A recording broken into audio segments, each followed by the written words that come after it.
Hello guys, welcome to Pakistani fair reaction. तो कैसे हैं आप सब? उम्मीद है आप सब खैरियत से होंगे, ठीक होंगे और आबाद होंगे।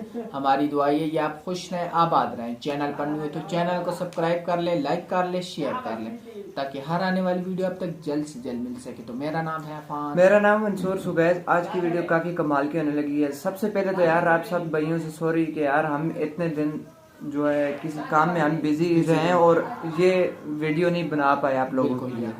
तो यार आज से हम शुरू हो गए हैं। तो आज की हमारी वीडियो का जो टाइटल है, why India is becoming super car graveyard है, यानी कि सुपर कार्स कैसे मतलब बड़ी होती हैं। हाँ, सारा कुछ जैसे कबाड़ कबाड़ होता है। और पाकिस्तान में एक एक चीज की इतनी दूसरा किल्लत आई हुई है इस टाइम। हाँ बिल्कुल। तो यार वीडियो को ओरिजिनल लिंक आप सब भाइयों को मिल जाएगा डिस्क्रिप्शन में। तो कार्डन करते हैं 3, 2, 1 एंड स्टार्ट। आपने दुबई का सुपर कार ग्रेवियार्ड तो देखा ही होगा, जिसमें करोड़ों रुपए की गाड़ियां सड़ रही है। लेकिन अभी अभी जो आपने स्क्रीन पे इमेजेस देखी वो दुबई की नहीं, इंडिया की है। इंडिया में ऑलरेडी इतनी कम सुपर कार होने के बावजूद भी इतनी सारी कार्स इंडियन की सड़कों पे सड़ क्यों रही है? आखिर इसके ओनर्स अपनी कार को अबंडन करना कैसे अफोर्ड कर पा रहे हैं? और कैसे दुबई की तरह इंडिया भी आज सुपर कार ग्रेवियार्ड बनने लगा है? लग्जरी और सुपर कार्स हमेशा लोगों की अटेंशन ग्रैब करती है, और साथ ही साथ चोरों की भी। जब लग्जरी कार की चोरी होती है तो उसके रॉबर्स उसको एक सेफ जगह पे छुपा देते हैं ताकि वो पुलिस से बच सके। और उसके बाद में वो कार को रिपेंट करके उसे रीसेल कर सके। लेकिन हर बार चीजें प्लान के हिसाब से नहीं चलती और चोरों को उस कार को अबंडन करना पड़ता है। और ये चोर पुलिस के डर से उस कार को वापस लेने भी नहीं आते। ऑब्वियसली चोर लोग ऐसी कार को एक ऐसी जगह पे छुपाएंगे जहाँ ज्यादा लोगों का आना जाना ना हो। ऑब्वियसली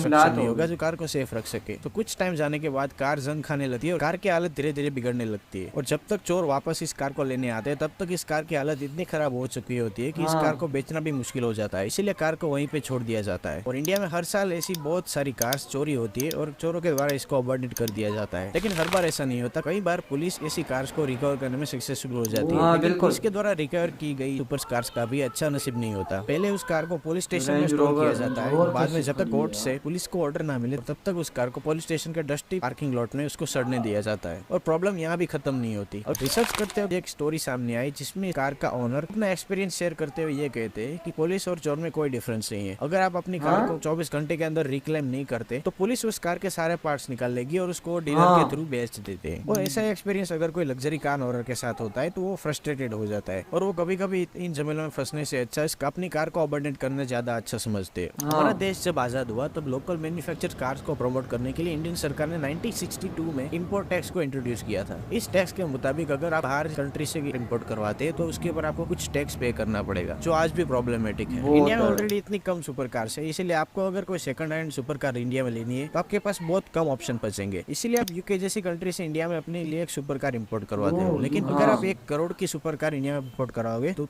उस कार के ऊपर इतने सारे टैक्स लगेंगे और सारे टैक्स लगने के बाद आपको वो कार ऑलमोस्ट 2.5 करोड़ रुपए में पड़ेगी, यानी कि 1.5 करोड़ ऊपर हो जाएगा। और इसी प्रॉब्लम की वजह से कुछ लोग अपनी कार्स को इलीगली इंडिया में इंपोर्ट करवाते हैं। और ऐसी कार जब पुलिस के द्वारा पकड़ी जाती है तो इंडियन सड़कों पे ड्राइव करना इलीगल बना दिया जाता है। और ऐसी बहुत सारी सुपर कार या लग्जरी कार्स आपको गवर्नमेंट प्रॉपर्टीज के अंदर सड़ती हुई मिलेगी। ऐसी अबंडेड सुपर कार्स के लिए तीसरा रीजन है इंडिया का जियोलॉजिकल लोकेशन। इंडिया का अर्थ के ऑलमोस्ट सेंटर में होने की वजह से सनलाइट हमारे देश पे सीधी पड़ती है, जिससे हमारे देश का टेम्परेचर बाकी देशों के अलावा ज्यादा है। लेकिन इंडिया में चलने वाली बहुत सारी ऐसी सुपर कार और लग्जरी कार्स होती है जो इसे हाई टेम्परेचर पे ऑपरेट नहीं कर सकती। और इसे हाई टेम्परेचर की वजह से सुपर कार्स की इंजन बार बार ब्रेक डाउन हो जाती है, जिससे ओनर का कार को रिपेयर कराने का खर्चा भी बढ़ जाता है। अगर हमें ऐसी कुछ सुपर कार्स इंडिया में चलानी है तो उसकी कुछ इंजन पार्ट्स को हमें रिप्लेस करना पड़ेगा। लेकिन सुपर कार के ऐसे पार्ट्स को रिप्लेस करना एक मोड कहा जाएगा। और इंडिया में सुपर कार का मॉडिफिकेशन बैन है, आप सबको पता ही है। तो ऐसे लग्जरी सुपर कार ओनर्स के पास एक ही रास्ता बचता है कि वो अपनी कार को इंडिया में अपने स्टॉक इंजन के साथ चलाए और जब भी उसके कार के इंजन का ब्रेकडाउन हो तो उसमें ओएम पार्ट्स ही लगाए। और कुछ कार ओनर तो ऐसे ओएम पार्ट्स लगाने के लिए भी तैयार है। लेकिन प्रॉब्लम यहाँ शुरू होती है कि इंडिया में इतने सारे पार्ट्स अवेलेबल ही नहीं है। अगर आपको अपनी सुपर कार को इंडिया में रिपेयर करवाना है तो उसके पार्ट्स को बाहर से मंगवाना पड़ेगा। और ज्यादातर पार्ट्स जर्मनी या इटली से आते हैं, जिससे इंडिया में आने के लिए बहुत सारा टाइम लग जाता है। कई बार सुपर कार और लग्जरी कार को रिपेयर करने के लिए 2 से 3 महीने भी लग जाते हैं। और एक कार ओनर जब ये इतनी सारी प्रॉब्लम्स फेस करता है तो वो अपनी कार को अबंडन करना ही ज्यादा ठीक समझता है। और इंडिया में ज्यादा हीट होने की वजह से इंडियन रोड की कंडीशन भी कुछ अच्छी नहीं है। ये ऑडी R8 रोड पे आए हुए स्पीड बंकर से टकरा गई और आगे से इसका हाल आप देख ही सकते हैं। ये कार कम्प्लीटली टोटल हो चुकी है और इस कार को जंक यार्ड में डाल दिया जाएगा। इंडिया में सुपर कार को एक आम आदमी अफोर्ड कर ही नहीं सकता, इसलिए ज्यादातर इंडिया में चलने वाली सुपर कार या तो पॉलिटिशियन के बेटे होते हैं या तो किसी बिजनेसमैन के बेटे होते हैं। जाहिर है इतने सारे बड़े लोग बहुत सारी पार्टीज भी करते होंगे जो पार्टी करके ड्रंक को ड्राइव करते हैं, जिससे ऐसी सुपर कार को हैंडल करना मुश्किल हो जाता है और बहुत सारे एक्सीडेंट अकर होते हैं। और अपनी ब्रांड वैल्यू और अपने नाम को बचाने के लिए ऐसे लोग जब एक्सीडेंट होता है तो अपनी कार को वहीं पे छोड़ के भाग जाते हैं और उस कार को लेने वापस भी कभी नहीं आते। इस तरह से इंडिया के रोड पे बहुत सारी आपको एक्सीडेंटल कार्स मिलेगी जो ऑलमोस्ट ब्रांड न्यू कंडीशन में है, लेकिन थोड़ा सा एक्सीडेंट होने की वजह से उसको कम्प्लीटली अबंडेड कर दिया गया है। अगर आप किसी 14 साल पुरानी सुपर कार को यूके से इंडिया में इंपोर्ट करते हैं तो उसको आप सिर्फ 1 ही साल चला सकेंगे और उसके बाद आपको ना चाहते हुए इस कार को अबंडेड करना पड़ेगा। और ऐसे बहुत सारे छोटे छोटे फैक्टर्स मिलकर इंडिया को एक सुपर कार ग्रेवयार्ड बना रहे हैं। अगर आपको जानना है कि DC-70 कैसे फेल हुई तो आप इस वीडियो को क्लिक कीजिए और इसको देखिए।